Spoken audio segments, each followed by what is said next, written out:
नमस्कार, जय हिंद, वंदे मातरम दोस्तों। मैं आशुतोष आपके अपने YouTube channel JMD exam crack पर बहुत बहुत स्वागत करता हूं। पीपीएससी के महत्वपूर्ण प्रश्नों की श्रृंखला पर आप सभी का स्वागत है। आइए देर न करते हुए प्रश्नों को हम डिस्कस करते हैं। कह रहा है पहला प्रश्न, भारतीय तट रेखा की लंबाई कितनी है, वो भी लगभग में बताना है, अप्रॉक्स में बताना है। क्या 3949 किलोमीटर है, या 5700 किलोमीटर है, या 7500 किलोमीटर है, या 8300 किलोमीटर है।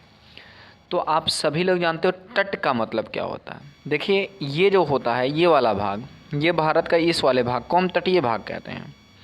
और इसमें हमारे पास अंडमान निकोबार द्वीप समूह के भाग भी पड़े होते हैं और लक्षद्वीप के भी भाग होते हैं। इन सबको अगर मिलाया जाए, भारत की तटीय रेखा की बात करेगा, तटीय रेखा की लंबाई जो है ये 7500 किलोमीटर है। कितना है बेटा? 7500 किलोमीटर है। अब मेरी बात अच्छे से क्लियर हो गई होगी। आइए अगले प्रश्न की बात करते हैं, क्वेश्चन नंबर 2 के बारे में। कह रहा है संसार में दूसरी सबसे ऊंची पर्वत शिखर निम्नलिखित में से कौन है?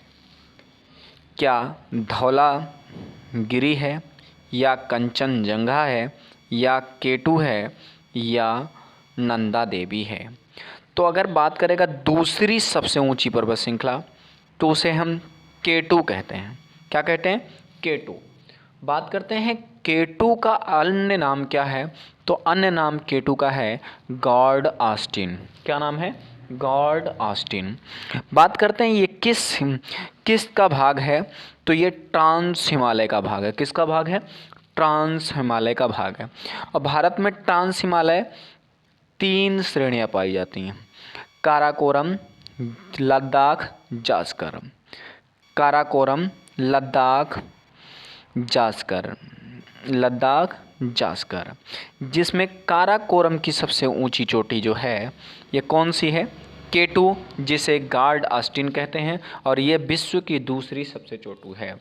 लद्दाख रेंज की एक सबसे ऊंची चोटी है जिसका नाम है राकापोसी, जो विश्व की सबसे ढालू चोटी के नाम से जाना जाता है।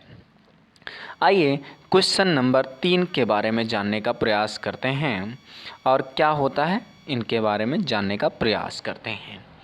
कह रहा है क्वेश्चन नंबर 3, भारतीय संविधान का कौन सा अनुच्छेद अल्पसंख्यकों को अपनी मनपसंद शिक्षण संस्थाओं के स्थापित एवं संचालन करने के अधिकार को संरक्षण प्रदान करता? क्या आर्टिकल 19, या आर्टिकल 26, या आर्टिकल 29, क्या आर्टिकल 30? तो आप सभी लोग जानते हो आर्टिकल 30 में अल्पसंख्यकों को अपने अनुसार संस्था शिक्षण संस्थान चलाने का अधिकार आर्टिकल नंबर 30 से दिया जाता है।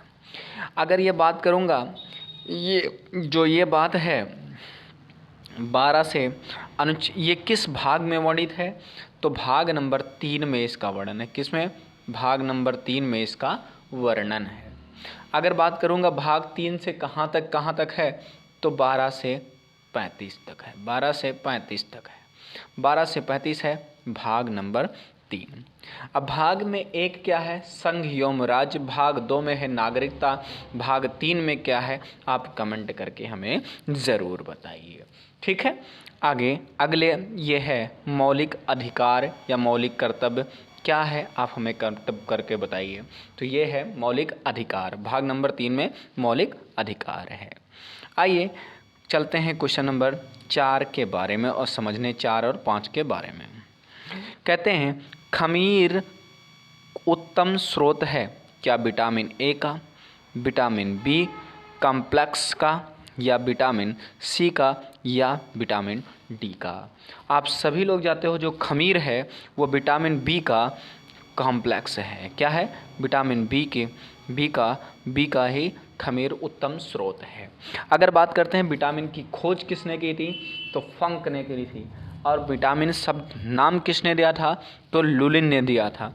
अगर बात करते हैं विटामिन को घुलनशीलता के आधार पर कितने भागों में बांटा गया है, तो विटामिन घुलनशीलता के आधार पर 2 भागों में बांटा गया है। वो जल में घुलनशील, वसा में घुलनशील। जल में घुलनशील कौन सी होती है, बी और सी।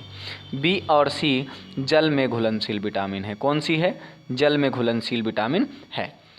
उम्मीद करते हैं मेरी बात समझ में आते हैं। बाकी जो बचे हुए हैं कीड़ा मतलब ए, ई, डी, के जो विटामिन्स हैं ये वसा में घुलनशील कहाँ पर है, वसा में घुलनशील है। आइए क्वेश्चन नंबर 5 के बारे में बात करते हैं और अच्छे से समझते हैं। क्या कह रहा है, निम्नलिखित में से कौन सा प्रोटीन का सबसे उच्चतम स्रोत है। क्या सेब, क्या मक्खन, क्या सेम, क्या मछली। आप सभी लोग जानते हो सेम का जो बीज है उसमें प्रोटीन की सबसे प्रचुर मात्रा पाई जाती है। इन सभी में सबसे ज़्यादा प्रोटीन में सबसे ज़्यादा पाई जाती है मात्रा। अगली बात करते हैं क्वेश्चन नंबर 6 के बारे में और 7 के बारे में। आपको प्रश्नों की सीरीज कैसी लग रही है कमेंट करके हमें ज़रूर बताइए। अगर प्रश्नों की सीरीज आपको अच्छी लग रही हो तो चैनल को लाइक, सब्सक्राइब और शेयर करना मत भूलिएगा। आइए क्वेश्चन नंबर 6 के बारे में बात करते हैं। कह रहा है राष्ट्रीय सुशासन दिवस कब मनाया जाता है। क्या 25 जनवरी को, 25 जून को, 25 दिसंबर को या 28 सितंबर को। तो आप सभी लोग इसका सटीक आंसर दे रहे हैं। 25 दिसंबर को राष्ट्रीय सुशासन दिवस मनाया जाता है। कब मनाया जाता है, राष्ट्रीय सुशासन दिवस मनाया जाता है।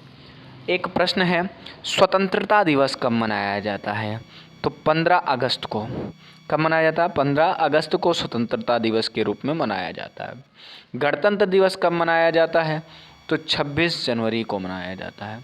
कब मनाया जाता है, गणतंत्र दिवस मनाया जाता है। संविधान दिवस कब मनाया जाता है, तो 26 नवंबर को संविधान दिवस के रूप में मनाया जाता है। आपको अगले प्रश्न की बात करते हैं। अब प्रश्न नंबर है कितना, 7। मांडा कहाँ की प्रचलित लोक नृत्य है।